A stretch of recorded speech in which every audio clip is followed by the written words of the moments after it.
Hi welcome to my channel. ഇന്ന് ഞാൻ വന്നിരിക്കുന്നത് ഒരു ഡിഷ് വാഷറിൻ്റെ റിവ്യൂ ആയിട്ടാണ്. ബാംഗ്ലൂരിൽ അഞ്ജലി അരവിന്ദ് യൂസ് ചെയ്യുന്ന ഒരു 14 പ്ലേസസ് എൽ ജിയുടെ ഡിഷ് വാഷറിൻ്റെ റിവ്യൂ ആണ്. നോക്കി ചായ അരിപ്പൊക്കെ എന്ത് വൃത്തിയാവുന്നുണ്ടെന്ന് നോക്കി. അതുപോലെ തന്നെ ചായയുടെ ഗ്ലാസ്സൊക്കെ നല്ല സൂപ്പർ ക്ലീൻ ആയിട്ട് തന്നെ കിട്ടുന്നുണ്ട്. അപ്പോൾ ഡിഷ് വാഷറിൻ്റെ റിവ്യൂയിലേക്ക് നമുക്ക് പോകാം. ഈ 14 പ്ലേസസ് എന്ന് പറയുമ്പോൾ പിന്നെ 2 റാക്കാണുള്ളത്. കണ്ടോ, ഇതുപോലെ താഴത്തെ ഒരു റാക്കുണ്ട് നമുക്ക് പ്ലേറ്റ്സ് ഒക്കെ വെക്കാനായിട്ട്, വലിയ പാത്രങ്ങളൊക്കെ വെക്കാനൊക്കെ ആയിട്ട്. മുകളിൽ സ്പൂൺസ്, ഗ്ലാസ് അങ്ങനെയുള്ളതൊക്കെ വെക്കാൻ പറ്റും. ഇത് 16 പ്ലേസ് ആകുമ്പോൾ ഈ ഒരു സ്പൂൺ റാക്ക് ഉണ്ടല്ലോ, അത് ഫുള്ളായിരിക്കും. അപ്പോൾ അതിൽ ഫുള്ള് നമുക്ക് സ്പൂണുകളും തവികളും ഒക്കെ വെക്കാൻ പറ്റും. പിന്നെ ഇതിലാണെന്നുണ്ടെങ്കിൽ ഇപ്പം 14 പ്ലേസസിൽ നമുക്ക് മുകളിൽ ചെറിയൊരു റാക്കാണ് സ്പൂൺ വെക്കാനുള്ളത്. പിന്നെ ബാക്കി ഗ്ലാസും പ്ലേറ്റ്സൊക്കെ വെക്കാം. പിന്നെ ഇത് കണ്ടോ, ആഷ് കളറിലുള്ള ഗ്രില്ലുകൾ ടിൽറ്റ് ചെയ്ത് വെച്ചിട്ട് നമുക്ക് പാത്രങ്ങൾ വെക്കാനുള്ള സൗകര്യത്തിന് വേണ്ടിയിട്ടാണ്. പിന്നെ ഇതെല്ലാം നമുക്ക് ഇളക്കി മാറ്റാവുന്നതാണ്. കണ്ടോ, ഈ ട്രേകളൊക്കെ ഇളക്കി മാറ്റാവുന്നതുമാണ്. പിന്നെ ഇതാ ഈ ഗ്രേ കളറിൽ കാണുന്നുണ്ട്, അത് ടിൽറ്റ് ചെയ്തിട്ട് നമുക്ക് വലിയ കുക്കറുകളൊക്കെ വെക്കണമെന്നുണ്ടെങ്കിൽ അങ്ങനെ ചെയ്യാൻ പറ്റും. ഫ്രണ്ടിൽ കാണുന്ന ഗ്രില്ലുകൾ നമുക്ക് അഡ്ജസ്റ്റബിൾ അല്ല കേട്ടോ, അഡ്ജസ്റ്റബിൾ അല്ല. പിന്നെ ഇതിൽ സ്പൂണാണ്, സ്പൂണൊക്കെ വെക്കേണ്ടത്. സ്പൂൺ ഇല്ലാന്നുണ്ടെങ്കിൽ അത് മാറ്റിയിട്ട് കംപ്ലീറ്റ് നമുക്ക് പ്ലേറ്റ്സൊക്കെ വെക്കാൻ പറ്റും. പിന്നെ ഇതിൻ്റെ ഹൈറ്റും അഡ്ജസ്റ്റബിൾ ആണ് കേട്ടോ. താഴത്തെ റാക്ക് മുകളിലേക്ക് ആക്കി വെക്കാം, അതല്ല മുകളിലത്തെ റാക്കും വേണമെങ്കിൽ അഡ്ജസ്റ്റ് ചെയ്യാവുന്നതാണ്. അപ്പോൾ നമുക്ക് വലിയ വലിയ പാത്രങ്ങളൊക്കെ താഴെ വെക്കാവുന്നതാണ്. പിന്നെ ഇതിൽ 2 ഫാനുകളുണ്ട്. ഈ ഫാനുകൾ ആണ് കണ്ടോ, മുകളിലുമുണ്ട് താഴെയുമുണ്ട്. ഇതിൽ 2ലും സ്പ്രിങ്ക്ലേഴ്സ് ഉണ്ട്. ആ സ്പ്രിങ്ക്ലർ വഴിയാണ് വെള്ളം ഇങ്ങനെ പോയിട്ട് പാത്രങ്ങളൊക്കെ വൃത്തിയാവുന്നത്. കണ്ടോ, ആ സ്പ്രിങ്ക്ലർ അവിടെയാണുള്ളത്. പിന്നെ 3 റാക്കുള്ള 16 പ്ലേസിലാണെങ്കിൽ 3 ഫാൻസ് വരും. പിന്നെ ഇനി ഇതാണ് ഡ്രെയിൻ എന്ന് പറയുന്നത്. ഈ ഡ്രെയിന് എടുത്തു കഴിഞ്ഞാൽ കാണാൻ കണ്ടോ, ഇതിലാണ് നമ്മൾ പാത്രത്തിലൊക്കെ എന്തെങ്കിലും വേസ്റ്റ് ഒക്കെ ഉണ്ടെന്നുണ്ടെങ്കിൽ ഇതിലാണ് വരുന്നത്. നമ്മുടെ വാഷിംഗ് മെഷീനിലുള്ള പോലെ തന്നെ ഡ്രെയിൻ കളക്ട് ചെയ്യുന്ന സാധനമാണ്. പിന്നെ പാത്രങ്ങളൊക്കെ വെക്കുമ്പോൾ തന്നെ ഒന്ന് ജസ്റ്റ് കഴുകി വെക്കുകയാണെന്നുണ്ടെങ്കിൽ നമുക്ക് ഇത് വലിയ വൃത്തികേടാവാതെ ഇരിക്കും. ഇതിൽ ചെറിയ നെറ്റ് ആയതുകൊണ്ട് തന്നെ അതിൻ്റെ വേസ്റ്റ് ഒന്നും പുറത്തോട്ടധികം വരില്ല കേട്ടോ. പിന്നെ ഇതാണ് അപ്പം സംഭവം. ഇനി നമുക്കതൊന്ന് ഓൺ ചെയ്ത് നോക്കാം. അപ്പോൾ അതിന് വേണ്ടിയിട്ട് സ്വിച്ച് ഓൺ ചെയ്തു. ഇവർ ഓൾറെഡി സെറ്റ് ചെയ്ത് വെച്ചിരിക്കുന്നത് എക്കോ മോഡിലാണ്, ഓട്ടോ എക്കോ മോഡിലാണ് സെറ്റ് ചെയ്തിരിക്കുന്നത്. അത് 2 hours 10 minutes ആണ് ഓട്ടോ മോഡിൽ. ഓട്ടോ മോഡിലാണെന്നുണ്ടെങ്കിൽ 45 ഡിഗ്രി ടു 65 ഡിഗ്രി വരെയാണ്. സ്റ്റാർട്ടിങ്ങിൽ 45 ഡിഗ്രി വെള്ളം ചൂടാവും, പിന്നെ 65 ഡിഗ്രി വരെ പോകും. ഇൻറ്റൻസീവ് കടായി എന്ന് പറയുമ്പോൾ കുറച്ച് ഹെവി ആയിട്ടുള്ള ക്ലീനിങ്ങിന് വേണ്ടിയിട്ടാണ്. 70 ഡിഗ്രിയിലേക്കാണ് അതിൻ്റെ ടെമ്പറേച്ചർ. പിന്നെ എക്സ്പ്രസ് മോഡാണെങ്കിൽ ഫുൾ 65 ഡിഗ്രിയിലായിരിക്കും അത് വെള്ളം ചൂടായിട്ട് ക്ലീൻ ആവുക. പിന്നെ പാത്രങ്ങളൊക്കെ നമ്മൾ കഴുകാതെയാണ് വെക്കുന്നുണ്ടെങ്കിൽ പ്രീ റിൻസ് കൊടുത്തു കഴിഞ്ഞാൽ തന്നെ കഴുകുകയും ചെയ്യും. ഏതെങ്കിലും ഒരു മോഡ് നമുക്ക് ഫേവറേറ്റ് ആയിട്ട് ഇടണമെന്നുണ്ടെങ്കിൽ ഫേവറേറ്റ് ക്ലിക്ക് ചെയ്ത് വെക്കുക. പിന്നെ ഓട്ടോ ക്ലിക്ക് ചെയ്തതിന് ശേഷം നമ്മൾ ഇപ്പുറത്ത് വേണമെന്നുണ്ടെങ്കിൽ ഓരോ ഓപ്ഷനായിട്ട് എടുക്കാം. നമുക്ക് ഹാഫ് ലോഡ് എടുക്കുകയാണെന്നുണ്ടെങ്കിൽ കുറച്ച് പാത്രങ്ങളൊക്കെ ഉള്ളതെന്നുണ്ടെങ്കിൽ ഹാഫ് ലോഡ് എടുക്കാൻ പറ്റും. അപ്പോൾ സമയവും കുറയും. കണ്ടോ, 2 മണിക്കൂറായി. പിന്നെ റിമോട്ട് സ്റ്റാർട്ട് എന്ന് പറയുന്നത് ആപ്പ് വഴിയാണ് സ്റ്റാർട്ട് ചെയ്യേണ്ടത്. പിന്നെ നമുക്ക് പാത്രം വെച്ചിട്ട് 1 മണിക്കൂർ കഴിഞ്ഞിട്ട് സ്റ്റാർട്ട് ചെയ്താൽ മതി എന്നുണ്ടെങ്കിൽ സ്റ്റാർട്ട് ഇൻ 1 hour ഉണ്ട്. പിന്നെ ഇൻറ്റൻസീവ് സോൺ ഉണ്ട്, കുറച്ചുകൂടെ നന്നായിട്ട് ക്ലീൻ ആവാൻ വേണ്ടിയിട്ടാണ്. സ്പീഡ് പെർഫെക്റ്റ് എന്ന് പറഞ്ഞാൽ സെലക്ട് ചെയ്ത് കഴിഞ്ഞാൽ ടൈം കുറയും, പക്ഷേ കറണ്ട് കൺസംഷൻ കൂടുതലാവും. അപ്പം അതൊക്കെയാണ് ഇതിൻ്റെ ഓപ്ഷൻസൊക്കെ.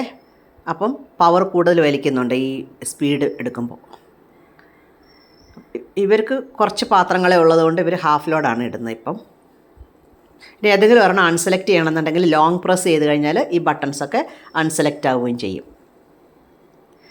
പിന്നെ കണ്ടോ, ഈ സോൾട്ടിൻ്റെ ഇൻഡിക്കേറ്ററാണ് ഈ കാണിക്കുന്നത്. സോൾട്ടിൻ്റെ ലെവൽ കുറവാണെങ്കിലാണ് ഈ റെഡ് ഇൻഡിക്കേറ്റർ കാണിക്കുന്നത്.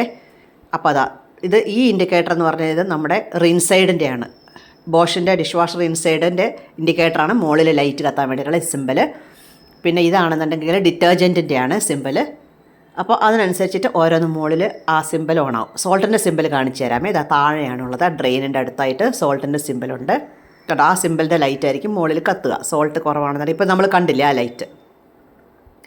നമ്മുടെ വെള്ളത്തിൻ്റെ, നമ്മുടെ പൈപ്പിലുള്ള നമ്മുടെ ടാപ്പ് വാട്ടറിൻ്റെ ഇതുണ്ടല്ലോ, ഹാർഡ്നെസ് ടെസ്റ്റ് ചെയ്യാൻ വേണ്ടിയിട്ട് അവർ ഇൻസ്റ്റാൾ ചെയ്യാൻ വരുന്ന ടെക്നീഷ്യൻ തന്നെ നമ്മൾ ഒരു സ്ട്രിപ്പ് ഉപയോഗിച്ചിട്ടാണ്, ഹാർഡ്നെസ് സ്ട്രിപ്പ് ഉപയോഗിക്കുന്നത്. ടെസ്റ്റിംഗ് സ്ട്രിപ്പുണ്ട്, അത് വെച്ചിട്ട് ടെസ്റ്റ് ചെയ്തെടുക്കും.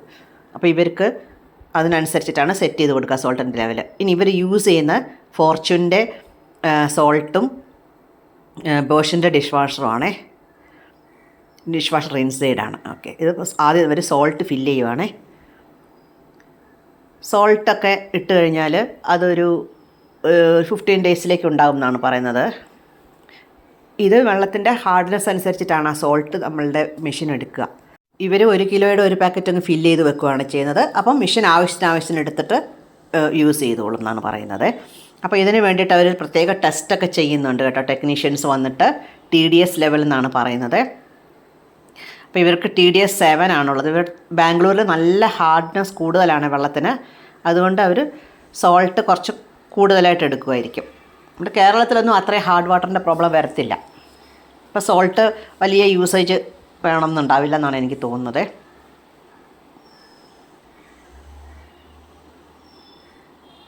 അപ്പോൾ ഒരു TD7 TDS എന്ന് പറഞ്ഞാൽ ടോട്ടൽ ഡിസോൾഡ് സോളിഡ്സ് ആണ്. അപ്പോൾ അത് ഇവർക്ക് ഹൈ ആണ് ഇരിക്കുന്നത്. TDS 7 ഇരിക്കുന്നത്.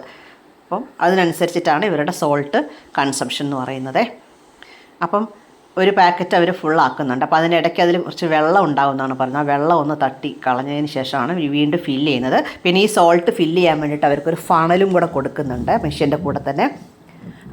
അങ്ങോട്ടും ഇങ്ങോട്ടൊക്കെ സൈഡിലൊക്കെ വീണ് കഴിഞ്ഞാൽ തുരുമ്പ് പിടിക്കാൻ ചാൻസ് ഉണ്ട്. അപ്പോൾ അതുകൊണ്ടാണ് ഫണൽ വെച്ചിട്ട് ഇടണമെന്ന് പറയുന്നത്. അപ്പം ഫണൽ വെച്ചിട്ട് ഇടുന്നത് കൊണ്ട് തന്നെ സൈഡിലൊന്നും ആവാതെ തന്നെ നമുക്ക് ഇടാൻ പറ്റുന്നുണ്ട്. പിന്നെ ഈ കവർ കൊണ്ട് ഇടുന്നതായിരിക്കും കുറച്ചുകൂടെ സൗകര്യം തോന്നി. കുറച്ച് ഫ്ലെക്സിബിൾ ആയിരിക്കുമല്ലോ. നമ്മൾ പാത്രത്തിലൊക്കെ ആക്കിയിട്ട് ഇടുമ്പോൾ ചിലപ്പോൾ ഇത്രയും ഫ്ലെക്സിബിളായിട്ട് ഇടാൻ പറ്റിയെന്ന് വരില്ല. സോൾട്ടിൻ്റെ അകത്ത് നമ്മളിങ്ങനെ എടുക്കുമ്പോഴത്തേക്കും തന്നെ സൈഡിൽ ഇത്തിരി വെള്ളം ഉണ്ടെന്ന് വെച്ചാൽ കുഴപ്പമില്ല. സോൾട്ട് ആവാതെ ശ്രദ്ധിക്കണമെന്ന് മാത്രമേ ഉള്ളൂ. അപ്പോൾ ഇതാണ് സോൾട്ട് ഫില്ല് ചെയ്ത് കഴിഞ്ഞ് നമ്മൾ. ഇനി അടുത്തതായിട്ട് നമുക്ക് ഡിറ്റർജൻറ്റ് റിൻസൈഡും കൂടെ ഫില്ല് ചെയ്തെടുക്കണം. അപ്പോൾ സിമ്പിൾ പോയത് കണ്ടോ, ഇപ്പം മുകളിൽ കാണിച്ചു തരാമേ. ഇപ്പോൾ നമ്മൾ സോൾട്ട് ഫില്ലായപ്പോഴത്തേക്കും അത് അടച്ചിട്ട് കണ്ടോ, ആ സിമ്പിൾ റെഡ് സിമ്പിൾ ഇപ്പോൾ പോയിട്ടുണ്ടേ സോൾട്ടിൻ്റെ. ഇനി നമുക്ക് പാത്രങ്ങളൊക്കെ ലോഡ് ചെയ്യാം. പാത്രങ്ങളൊക്കെ ലോഡ് ചെയ്തതിന് ശേഷമാണ് നമ്മൾ ഡിറ്റർജൻറ്റൊക്കെ ഇട്ട് കൊടുക്കുന്നത്. കണ്ടോ, ചായപാത്രമൊക്കെ നോക്കി നല്ല കറ പിടിച്ച ചായപാത്രങ്ങൾ തന്നെയാണ്. അപ്പോൾ അത് ലോഡ് ചെയ്ത് ഇനി സ്പൂൺസ് വെക്കേണ്ട സ്ഥലത്ത് ലോഡ് ചെയ്യണം. പിന്നെ ഈ പ്ലാസ്റ്റിക് അവർ വെച്ചിട്ടുണ്ട്. പക്ഷേ അത് പ്ലാസ്റ്റിക് ഡിഷ് വാഷർ സേഫ് ആയിട്ടുള്ളത് മാത്രം വെക്കുക. അല്ലെങ്കിൽ ഈ ചൂടുവെള്ളത്തിലാകുമ്പോഴത്തേക്ക് അത് ഉരുകി പോകാൻ ചാൻസ് ഉണ്ട്. അപ്പോൾ ഡിഷ് വാഷർ സേഫ് ആണെന്ന് ഉറപ്പുള്ള പാത്രങ്ങൾ മാത്രമേ ഇതിൽ വെക്കാൻ പാടുള്ളൂ കേട്ടോ. സ്റ്റീൽ വെക്കാൻ പറ്റും. പ്ലേറ്റ്സ് ഒക്കെ വെച്ചിട്ടുണ്ട്. മൈക്രോവേവ് യൂസ് ചെയ്യുന്ന ലിഡും വെച്ചിട്ടുണ്ട്, സിലിക്കോൺ ലിഡ്. എന്ത് തന്നെ ആയാലും ശരി ഡിഷ് വാഷർ സേഫ് ആയിട്ടുള്ളത് മാത്രം വെക്കുക. ഗ്ലാസ്, സിറാമിക്, സ്റ്റീൽ ഇതൊക്കെ അതിൽ വെക്കാൻ പറ്റും കേട്ടോ. ഇപ്പോൾ താഴത്തെ റാക്കിൽ ഇന്ന് ഇത്രയും പാത്രങ്ങളേ ഉള്ളൂ. അവർക്ക് ബ്രേക്ക്ഫാസ്റ്റ് ഉണ്ടാക്കിയ പാത്രം മാത്രമേ ഉള്ളൂ. സാധാരണ അവർക്ക് 3 നേരത്തെ ഫുഡും കൂടെ ഒരുമിച്ച് വെക്കുമ്പോൾ കുറേ പാത്രങ്ങൾ ഉണ്ടാവാറുണ്ട് കേട്ടോ. ഇത്രയും പാത്രങ്ങളൊക്കെ ഉണ്ടാവാറുണ്ട്. ഇന്നിപ്പോൾ കുറച്ച് പാത്രങ്ങളേ ഉള്ളൂ. അപ്പോൾ ഇനിയിപ്പോൾ ചായ ഗ്ലാസ്സൊക്കെ ഒന്ന് വെക്കുകയാണ്. ചായ ഗ്ലാസ്സൊക്കെ ഒന്ന് ജസ്റ്റ് ഇവർ വെള്ളമാക്കിയിട്ട് കഴുകിയിട്ടൊന്ന് വെച്ചതേ ഉള്ളൂ കേട്ടോ. ഇനിയിപ്പം നമുക്ക് ലിക്വിഡ് എന്താ പറയുക, റിൻസ് എയ്ഡും സർഫ് ഡിറ്റർജൻറ്റും ഒക്കെ ഇടുവാണ്. അത് ഇപ്പം ഡിറ്റർജൻറ്റ് ഫോർച്യൂണിൻ്റെ ഡിറ്റർജൻറ്റാണ് ഇവരിടുന്നത്. ബോഷിൻ്റെ ഡിറ്റർജൻറ്റ് ആണെങ്കിൽ അത് ഇട്ടാലും മതി. അവർക്ക് അത് അവൈലബിലിറ്റി കുറവാണെന്ന് പറയുന്നു. അപ്പോൾ അതുകൊണ്ടാണ് ഇവരിത് യൂസ് ചെയ്യുന്നത്. അപ്പോൾ ഇതിൻ്റെ ലെവൽ ഞാൻ കാണിച്ചു തരാമേ. ഇവർ ഹാഫ് ലോഡ് ഇടുന്നത് കൊണ്ട് ഒരു ഹാഫ് വരെ ഫില്ല് ചെയ്താൽ മതി എന്നാണ് പറയുന്നത്. അല്ലാന്നുണ്ടെങ്കിൽ ഫുൾ ലോഡ് ആണെങ്കിൽ ഫുള്ള് വരെ ഫില്ല് ചെയ്യണം. അപ്പോൾ ഇത് ഈ ഡിറ്റർജൻറ്റ് ഒരൊറ്റ വാഷിന് വേണ്ടി മാത്രമാണ് കേട്ടോ. അതുപോലെ റിൻസൈഡും ഒറ്റ വാഷിന് വേണ്ടിയിട്ടാണ് ഒഴിക്കുന്നത്. അപ്പോൾ അതിനൊക്കെ അതിൽ ലെവൽ കാണിക്കുന്നുണ്ട്. ഹാഫ് ലോഡിന് എത്ര വേണം, ഫുൾ ലോഡിന് എത്ര വേണം. അപ്പോൾ അതിനനുസരിച്ചിട്ട് വേണം നമ്മൾ ഫില്ല് ചെയ്ത് കൊടുക്കാൻ. അപ്പോൾ അത് കഴിയുമ്പോഴത്തേക്ക് അതിൻ്റെ സിമ്പിൾസൊക്കെ ഓഫായിപ്പോൾ മുകളിലുള്ള ലൈറ്റ്സൊക്കെ. പിന്നെ ഇത് അടച്ചു. ഈ 2 ഫാനുകളും ഒരു തടസ്സവും ഇല്ലാതെ കറങ്ങുന്നുണ്ടോ എന്ന് വേണം നമ്മൾ നോക്കാനായിട്ട്. എന്നിട്ട് വേണം നമ്മൾ മെഷീൻ ഓൺ ആക്കാൻ പാടുള്ളൂ. ഫാനുകൾ പ്രത്യേകം ശ്രദ്ധിക്കണം കേട്ടോ. എന്നിട്ട് വേണം നമുക്കിത് അടച്ച് വെക്കാം. അടച്ച് വെച്ചതിന് ശേഷം നമുക്കിനി ഒന്ന് ഓൺ ചെയ്യാം. സ്വിച്ച് ഓൺ ചെയ്തിട്ടുണ്ട്.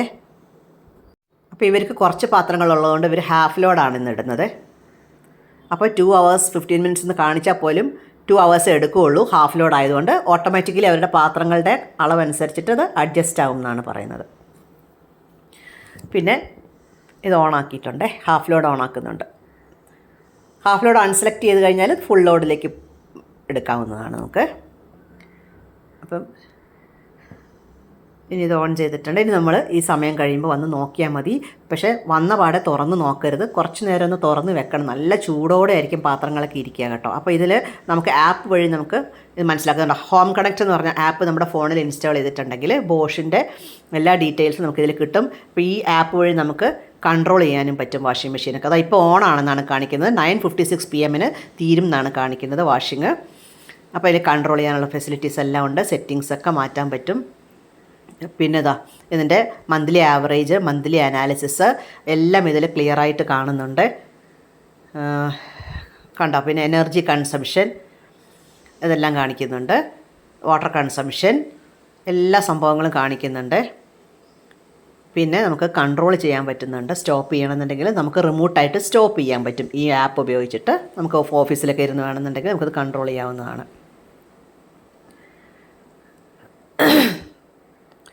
പിന്നെ സ്റ്റോപ്പ് ചെയ്യണമെന്നുണ്ടെങ്കിൽ ഇതുപോലെ സ്റ്റോപ്പ് ചെയ്ത് കൊടുക്കാം. അപ്പോൾ സമയം കഴിഞ്ഞപ്പോഴത്തേക്കും 9:32 ആയപ്പോഴത്തേക്ക് തന്നെ ഫിനിഷ്ഡ് എന്ന് പറഞ്ഞ് മെസ്സേജ് കാണിച്ചു കേട്ടോ. നേരത്തെ കാണിച്ച ടൈമിന് മുമ്പേ അവർ തീർന്നിട്ടുണ്ട്. അപ്പോൾ ഇനി നമുക്ക് ഒരു കുറച്ച് നേരം തുറന്ന് വെച്ചതിന് ശേഷമാണ് കേട്ടോ ഓപ്പൺ ആക്കുന്നത് ഇപ്പോൾ വീണ്ടും. കാരണം വെള്ളത്തിൻ്റെ അംശങ്ങൾ എന്തെങ്കിലും ഉണ്ടെങ്കിൽ തന്നെ ഉണങ്ങി പോകാൻ വേണ്ടിയിട്ടാണ് ആ കുറച്ച് നേരത്തേക്ക് തുറന്ന് വെക്കുന്നത് കേട്ടോ. അപ്പോൾ ഇനി നമുക്ക് പാത്രങ്ങളൊക്കെ എങ്ങനെയുണ്ടെന്ന് നോക്കാം കേട്ടോ. അടിപൊളിയായിട്ട് തന്നെ ക്ലീനായിട്ട് വന്നിട്ടുണ്ട്. നമുക്ക് സ്റ്റീൽ പാത്രങ്ങളൊക്കെ നോക്കി നല്ല സൂപ്പറായിട്ട് ക്ലീനായി വന്നിട്ടുണ്ട്. ഗ്ലാസ് പാത്രങ്ങളൊക്കെ കഴുകാനാണ് ഇത് വളരെ യൂസ്ഫുൾ. കാരണം നമുക്ക് തേച്ച് കഴുകുമ്പോൾ നമ്മുടെ കയ്യിൽ നിന്ന് സ്ലിപ്പാകുമെന്നുള്ള പേടിയൊന്നും വേണ്ട, ഈസി ആയിട്ട് കഴുകാൻ പറ്റും. ചായ ഗ്ലാസ് നോക്കി എന്ത് നീറ്റായിട്ടാണ് വരുന്നത്. എനിക്കൊന്ന് ചായ ഗ്ലാസ്സും അരിപ്പയ്ക്കൊക്കെ സൂപ്പറാണ് കേട്ടോ ഈ ഡിഷ് വാഷർ. ഇവർ 4 അരിപ്പയൊക്കെ യൂസ് ചെയ്യുന്നത് രണ്ടുപേർക്കും കൂടി ഒരു ദിവസത്തേക്ക്. കാരണം കഴുകാൻ മടിച്ച് അങ്ങനെ ഇട്ട് വെച്ചേക്കും. അപ്പോൾ നല്ല സൂപ്പർ ക്ലീനായിട്ട് കിട്ടുകയും ചെയ്യും ഇതിൽ. ഇനി നമുക്ക് താഴത്തെ ഇത് നോക്കാം, ചായപാത്രം നോക്കാം. കണ്ടോ നല്ല ക്ലീൻ ആയിട്ടുണ്ട്. ആ ചായപാത്രത്തിൻ്റെ വീഡിയോ കട്ടായി പോയതുകൊണ്ട് ഞാൻ ഒന്നുകൂടെ കാണിച്ചു തരാം. ഈ പാത്രം നോക്കുക, കണ്ടു നല്ല വൃത്തിയായിട്ടുണ്ട് ചായപാത്രങ്ങളൊക്കെ. അപ്പോൾ ചായപാത്രം കഴുകാനും അരിപ്പ കഴുകാനും ഒക്കെ മടിയുള്ളവർക്ക് പറ്റിയതാണ് ഈ ഡിഷ് വാഷർ കേട്ടോ. പ്ലേറ്റ്സൊക്കെ നോക്കി നല്ല പുതിയതുപോലെ ഷൈൻ ചെയ്യുന്നുണ്ട്. അതുപോലെ സ്പൂൺസും ഒക്കെ അതെ കേട്ടോ, എല്ലാം നല്ലതായിട്ട് ഷൈൻ ചെയ്യും. എനിക്കൊന്ന് ആ റിൻസൈഡിൻ്റെ ഉപയോഗം കൊണ്ടാണെന്ന് തോന്നുന്നു അതൊക്കെ നല്ലതായിട്ട് ഷൈനിങ് ആയിട്ടിരിക്കുന്നത്. നിങ്ങളുടെ ഡിഷ് വാഷറിൻ്റെ എക്സ്പീരിയൻസും കൂടെ നിങ്ങൾ കമൻറ്റൊക്കെ ഇടണേ, അത് ഷെയർ ചെയ്യണം കേട്ടോ. പിന്നെ വീഡിയോ ഇഷ്ടമായെന്നുണ്ടെങ്കിൽ ഫ്രണ്ട്സിന് ഷെയർ ചെയ്യാനും അതുപോലെ ലൈക്ക് ചെയ്തിട്ട് ഹൈപ്പ് ചെയ്യാനൊന്നും മറന്നുപോലെ. സബ്സ്ക്രൈബ് ചെയ്യാൻ കാണുന്നവരുണ്ടെങ്കിൽ അതും കൂടെ ചെയ്യണം കേട്ടോ, സബ്സ്ക്രൈബ് കൂടെ ചെയ്യണേ. അപ്പോൾ have A good day. Thank you.